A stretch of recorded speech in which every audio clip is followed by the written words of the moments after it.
کہ آپ مہینوں بلکہ شاید سالوں سے سورہ البقرہ پڑھ رہے ہیں، لیکن پھر بھی آپ کو اپنی زندگی میں کوئی خاص تبدیلی نظر نہیں آ رہی؟ معجزہ تو دور کی بات، آپ کی دعائیں بھی قبول نہیں ہو رہی، یا پھر آپ کی امید ٹوٹنے لگی ہے، ہمت جواب دے رہی ہے اور دل میں یہ سوال آتا ہے کہ آخر مجھ سے کہاں کمی رہ گئی؟ کوئی تبدیلی نظر نہیں آ رہی، امید ٹوٹتی جا رہی ہے، ہمت ختم ہو رہی ہے۔ تو آج کی ویڈیو آپ کے لیے، کیونکہ آج میں آپ کو سورہ البقرہ پڑھنے کا وہ طریقہ بتانے جا رہی ہوں جو اگر آپ نے اپنا تو انشاءاللہ معجزے آپ کے ہوں گے۔ مکمل طریقہ بتاؤں گی کہ کس طرح پڑھنی ہے، کس وقت پڑھنی ہے، اگر کوئی خاص روحانی بیماری کا علاج کر رہے ہیں تو کتنے عرصے تک پڑھنی ہے، اور ساتھ میں اور کون سے عمل کرنے ہیں، سورہ البقرہ کے ساتھ کون سے اذکار کرنے ہیں، حصار کس طرح کرنا ہے۔ سورہ البقرہ پڑھنے کا مکمل اور درست طریقہ بتاؤں گی، جسے اگر آپ نے اللہ پر کامل بھروسے کے ساتھ اپنی زندگی کا حصہ بنا لیا تو انشاءاللہ آپ بھی اللہ کی رحمت اور اس کی مدد کے ایسے اثرات دیکھ سکتے ہیں جن کی آپ نے صرف دعا کی تھی۔ تو اس ویڈیو میں ہم تفصیل سے بات کریں گے کہ سورہ البقرہ کس نیت سے پڑھنی چاہیے، کس وقت پڑھنا بہتر ہے، اگر آپ کسی روحانی بیماری، جادو، نظر بد یا وسوسوں کے علاج کے لیے پڑھ رہے ہیں، کسی بھی نیگیٹو انرجی کو دور کرنے کے لیے پڑھ رہے ہیں تو کتنے عرصے تک پڑھیں، کن اذکار کو اپنے معمول میں شامل کریں، اپنا روحانی حصار کیسے بنائیں اور کن غلطیوں سے بچنا ضروری ہے۔ تو اس لیے میری آپ سے درخواست ہے کہ اس ویڈیو کو آخر تک ضرور دیکھیے، کیونکہ ایک بھی اہم بات رہ گئی تو ہو سکتا ہے آپ وہ فائدہ حاصل نہ کر سکیں جس کی آپ امید کر رہے ہیں۔ تو آئیے اللہ کا نام لے کر شروع کرتے ہیں۔ بسم اللہ الرحمن الرحیم۔ السلام علیکم ورحمۃ اللہ وبرکاتہ۔ امید کرتی ہوں آپ سب خیریت سے ہوں گے۔ اللہ تعالیٰ آپ سب کو اپنی حفظ و امان میں رکھے،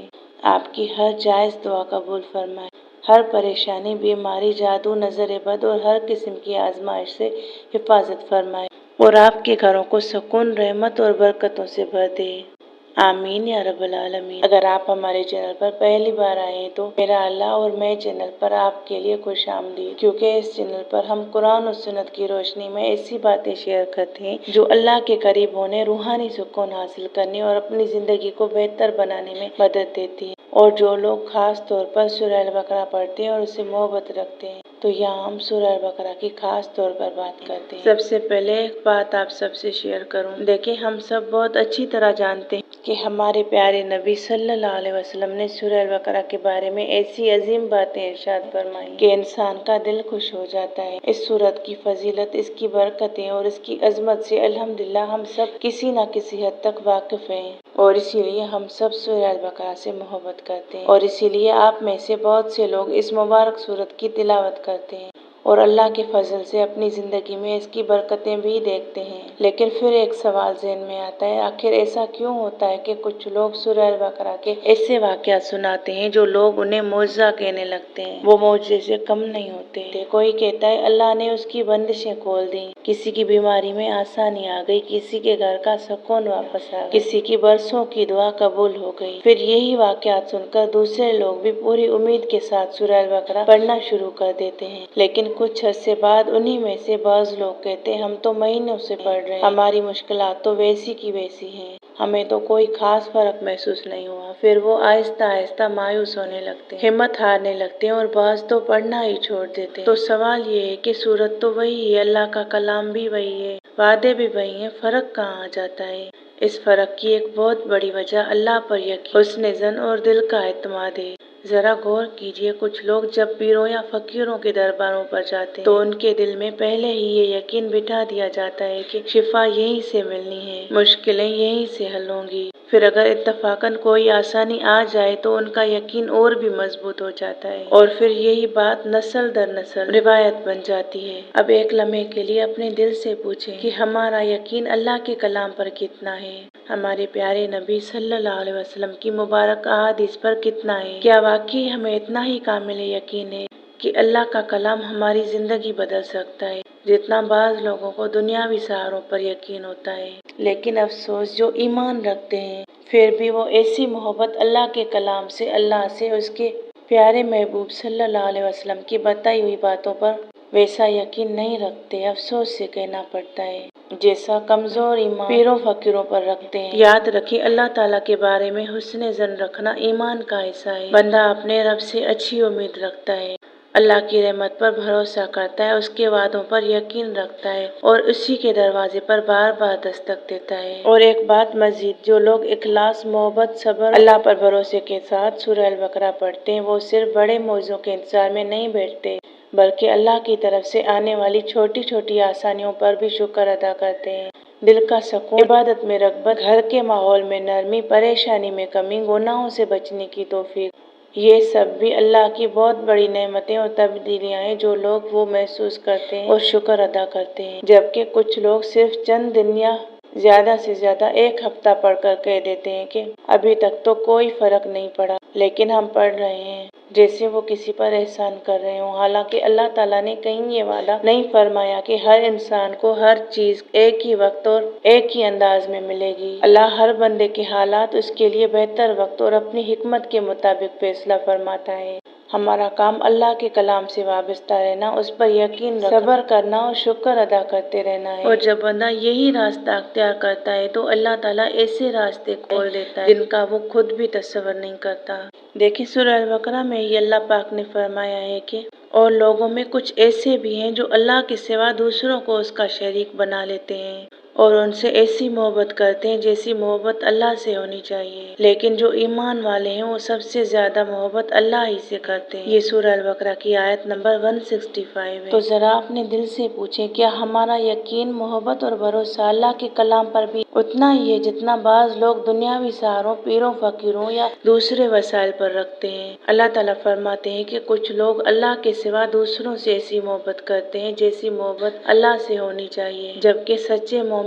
سب سے زیادہ محبت اللہ ہی سے کرتے ہیں۔ جب اللہ سے محبت، اس کے کلام پر یقین اور اس پر بھروسہ مضبوط ہو جاتا ہے تو بندہ ہر حال میں اپنے رب سے وابستہ رہتا ہے، اور پھر انہی کی زندگی میں معجزے ہوتے ہیں کیونکہ ان کا یقین اللہ پر اتنا مضبوط ہوتا ہے کہ جو بھلائی ہوگی، جو خیر ہوگا، اللہ ہی کی طرف سے ہوگا۔ اسی بات کو ذہن میں رکھ کر اب آئیے اس طریقے کی طرف جسے میں آج آپ لوگوں کے ساتھ شیئر کرنے جا رہی ہوں کہ اگر اس طرح آپ نے پڑھا، اس یقین کے ساتھ اور ان باتوں پر عمل کر کے، تو انشاءاللہ اگلا معجزہ آپ کا ہوگا۔ دیکھیں، یہ کوئی نیا وظیفہ یا خود سے بنایا ہوا طریقہ نہیں، بلکہ اہل علم اور نیک لوگوں کے تجربات سے اختیار کیا جانے والا ایک عملی انداز ہے جس میں اصل بنیاد ہمیشہ قرآن، سنت، دعا، توبہ اور اللہ پر کامل بھروسہ ہوتی ہے۔ اگر آپ سورہ البقرہ کو کسی روحانی علاج کے لیے پڑھ رہے ہیں، جیسے جادو، نظر بد، حسد، وسوسوں، شیطانی اثرات یا ہر قسم کی منفی کیفیت سے حفاظت کے لیے پڑھ رہے ہیں، تو انشاءاللہ یہ طریقہ آپ کے لیے فائدہ مند ثابت ہو سکتا ہے۔ اس میں سب سے پہلی چیز جو آپ نے سمجھنی ہے وہ یہ کہ اپنا محاسبہ کریں۔ تھوڑی دیر کے لیے خاموش ہو کر اپنی گزری ہوئی زندگی اور اپنے موجودہ حالات پر بھی غور کریں کہ کہیں ایسا تو نہیں کہ کوئی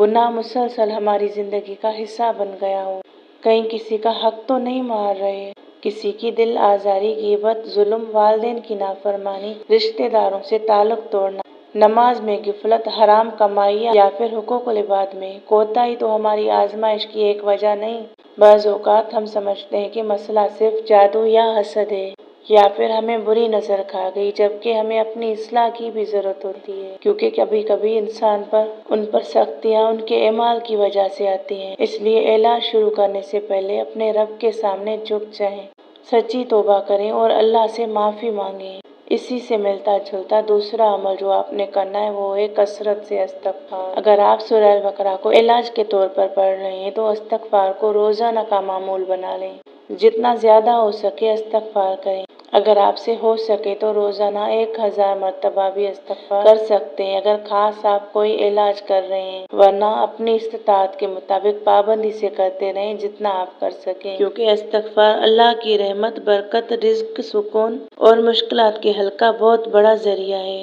اور تیسرا عمل یعنی تیسری چیز جو آپ نے سورہ البقرہ کے پڑھنے کے دوران کرنی ہے وہ ہے صبح شام کے مسنون اذکار یعنی مسنون دعائیں۔ یہ وہ مضبوط حصار ہے جو ہمارے پیارے نبی کریم صلی اللہ علیہ وسلم نے ہمیں سکھایا۔ بہت سے لوگ صرف سورہ البقرہ پڑھتے ہیں لیکن اذکار چھوڑ دیتے ہیں، حالانکہ یہی اذکار اللہ کے حکم سے انسان کی حفاظت کا ذریعہ بنتے ہیں۔ اس لیے صبح شام کی دعاؤں کی پابندی کریں، خصوصاً سورہ الفاتحہ، آیت الکرسی، سورہ البقرہ کی آخری دو آیات، سورہ اخلاص، سورہ فلق، سورہ ناس، یہ سب 3 مرتبہ، اور اس کے علاوہ اور جو دعائیں جو نبی پاک صلی اللہ علیہ وسلم نے ہمیں سکھائیں